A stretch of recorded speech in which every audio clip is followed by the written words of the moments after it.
कभी गांधी परिवार का गढ़ माने जाने वाली यूपी की अमेठी और रायबरेली सीट इस बार कांग्रेस के लिए बड़ा सिरदर्द बनती दिख रही है। इन दोनों सीटों को लेकर कांग्रेस का कंफ्यूजन अब तक खत्म नहीं हो पाया है।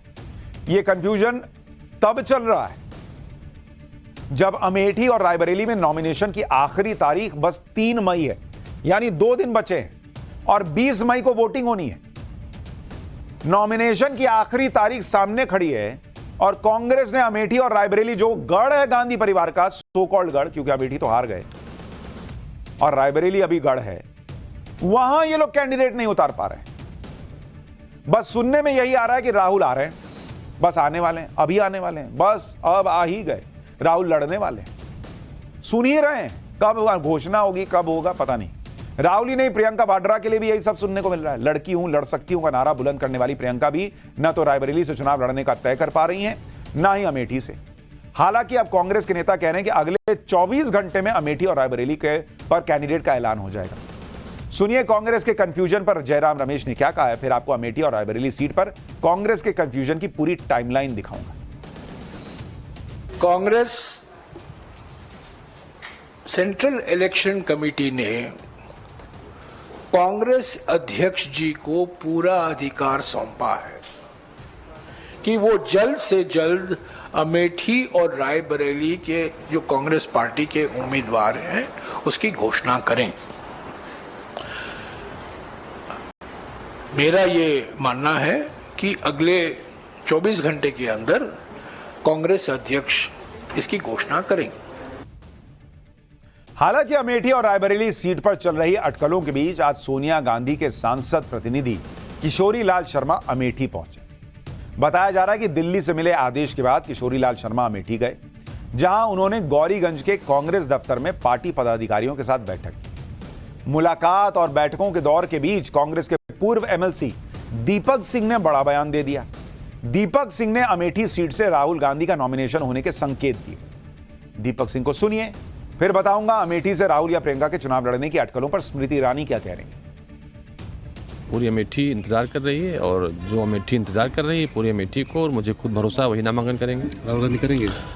जिसका पूरी अमेठी इंतजार कर रही है, भाजपाई से लेकर सपाई तक, कांग्रेसी से लेकर हर वर्ग के, चाहे शिक्षक हो, बेरोजगार हो, नौजवान हो, किसान हो, भाजपा सरकार से पीड़ित व्यक्ति हो, चाहे भाजपा में क्यों हो, सब के सब गांधी परिवार का इंतजार कर रहे हैं। हम सब गांधी परिवार का इंतजार कर रहे हैं, लेकिन गांधी परिवार किस मुहूर्त का इंतजार कर रहा है कैंडिडेट का नाम अनाउंस करने के लिए? भाई, अमेठी और रायबरेली सीट को लेकर कांग्रेस कितने भयंकर कंफ्यूजन में है, इसके लिए कांग्रेस के कंफ्यूजन की टाइमलाइन को समझना चाहिए। 21 फरवरी को लखनऊ में कांग्रेस और समाजवादी पार्टी के अलायंस की घोषणा हुई। इसमें अमेठी और रायबरेली समेत यूपी की 17 सीटें कांग्रेस को मिल गईं। 10 मार्च को स्क्रीनिंग कमेटी की बैठक में यूपी की सीटों पर चर्चा हुई। इसमें अमेठी और रायबरेली सीट पर प्रस्ताव तैयार हुआ। 27 मार्च को सीईसी यानी सेंट्रल इलेक्शन कमेटी की बैठक में यूपी कांग्रेस अध्यक्ष अजय राय ने बताया कि राज्य कमेटी ने अमेठी से राहुल गांधी और रायबरेली से प्रियंका वाड्रा के चुनाव लड़ने का प्रस्ताव पास किया। यह मार्च में हो गया। उसके बाद 27 अप्रैल को केरल की वायनाड सीट पर वोटिंग के बाद एक बार फिर सीईसी की बैठक में यूपी के नेताओं ने अमेठी रायबरेली सीट से राहुल और प्रियंका के चुनाव लड़ने की मांग को दोहराया। इसके बाद कहा गया कि फैसला कांग्रेस अध्यक्ष पर छोड़ दिया गया। कांग्रेस अध्यक्ष राहुल और प्रियंका से चर्चा के बाद कैंडिडेट का ऐलान कर देंगे। लेकिन इस बात को भी कई दिन गुजर चुके हैं, अब तक भी अमेठी और रायबरेली को लेकर कांग्रेस अध्यक्ष का कंफ्यूजन ही दूर नहीं हो पा रहा। 2 दिन बचे हैं नॉमिनेशन में। बॉस, बात सिर्फ नॉमिनेशन में देरी की नहीं है, बात मैसेजिंग की भी। आपका कार्यकर्ता जो नीचे खड़ा है वो क्या सोच रहा है कि मेरे नेताओं में ही कॉन्फिडेंस नहीं है कि वो अपने सो कॉल्ड गढ़ में लड़ पाए, तो हम क्या यूपी में लड़ेंगे? अब खबर है कि बीजेपी रायबरेली सीट से जल्दी ही कैंडिडेट का ऐलान कर सकती है, क्योंकि बीजेपी देख रही है कि ये किसको उतारते हैं तो हम भी उसी हिसाब से उतारें। बीजेपी की खेमे से जिन्हें टिकट मिलने की चर्चा है उनमें रायबरेली सदर सीट से बीजेपी विधायक अदिति सिंह का भी नाम चल रहा है। योगी सरकार में डिप्टी सीएम ब्रिजेश पाठक का नाम चल रहा है। पिछली बार रायबरेली से बीजेपी कैंडिडेट और योगी सरकार में मंत्री दिनेश प्रताप सिंह का भी नाम चल रहा है। इसके अलावा समाजवादी पार्टी के बागी विधायक मनोज पांडे का भी नाम लिस्ट में।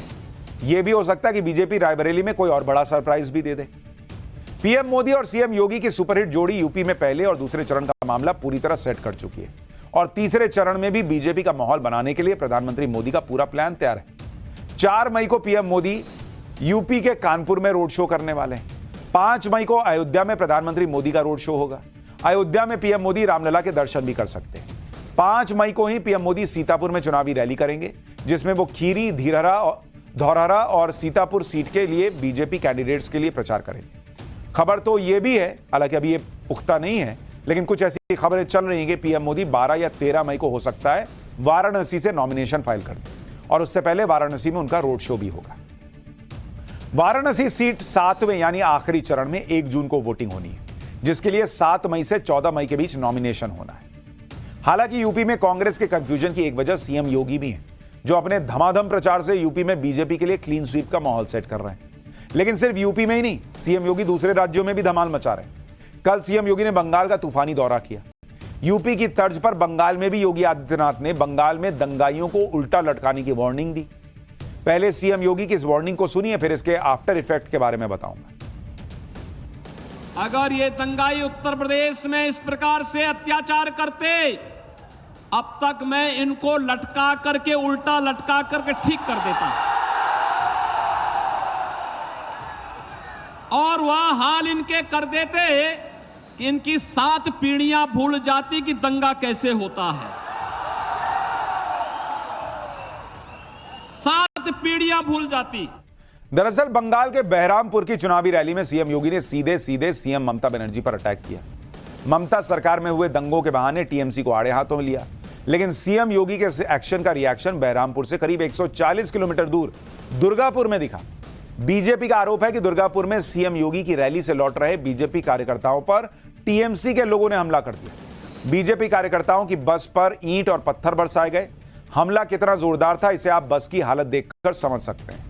बस के शीशे पूरी तरह से टूटे हुए नजर आ रहे हैं। बीजेपी का आरोप है कि इस हमले में बीजेपी के 30 से ज्यादा कार्यकर्ताओं को गंभीर चोटें आई हैं। असल में टीएमसी के लोग यानी योगी आदित्यनाथ की बंगाल में एंट्री से भड़के हुए बताए जा रहे हैं, क्योंकि ममता सरकार और टीएमसी पहले ही पीएम मोदी और अमित शाह से पार नहीं पा रही थी। ऐसे में सीएम योगी ने जिस तरह अपने बयानों से ममता सरकार और सरकार के संरक्षण में पल रहे दंगाइयों का जो आरोप लगता है, उस पर कड़ा प्रहार किया है, उससे चुनाव में टीएमसी की मुश्किल जो है वो बढ़ सकती है माना जा रहा है। बंगाल में बीजेपी के धुआंधार प्रचार से ममता बनर्जी ही टेंशन में नहीं, बल्कि इंडी गठबंधन में टीएमसी की सहयोगी कांग्रेस ने ममता की टेंशन और ज्यादा बढ़ा दी है। कांग्रेस नेता बंगाल में बीजेपी को वोट करने की बात करने लगे। यह तस्वीर बंगाल में कांग्रेस के दिग्गज नेता माने जाने वाले अधीर रंजन चौधरी की है, जो बहरामपुर सीट से कांग्रेस के कैंडिडेट हैं। लेकिन चुनावी मंच पर अधीर रंजन चौधरी बीजेपी को वोट देने की अपील करते नजर आ रहे हैं। अधीर रंजन चौधरी ने कहा कि टीएमसी को वोट देने से अच्छा है बीजेपी को वोट दे दो। तो यह तो हाल चल रहा है, फिर यह कहेंगे कि ईवीएम में गड़बड़ी।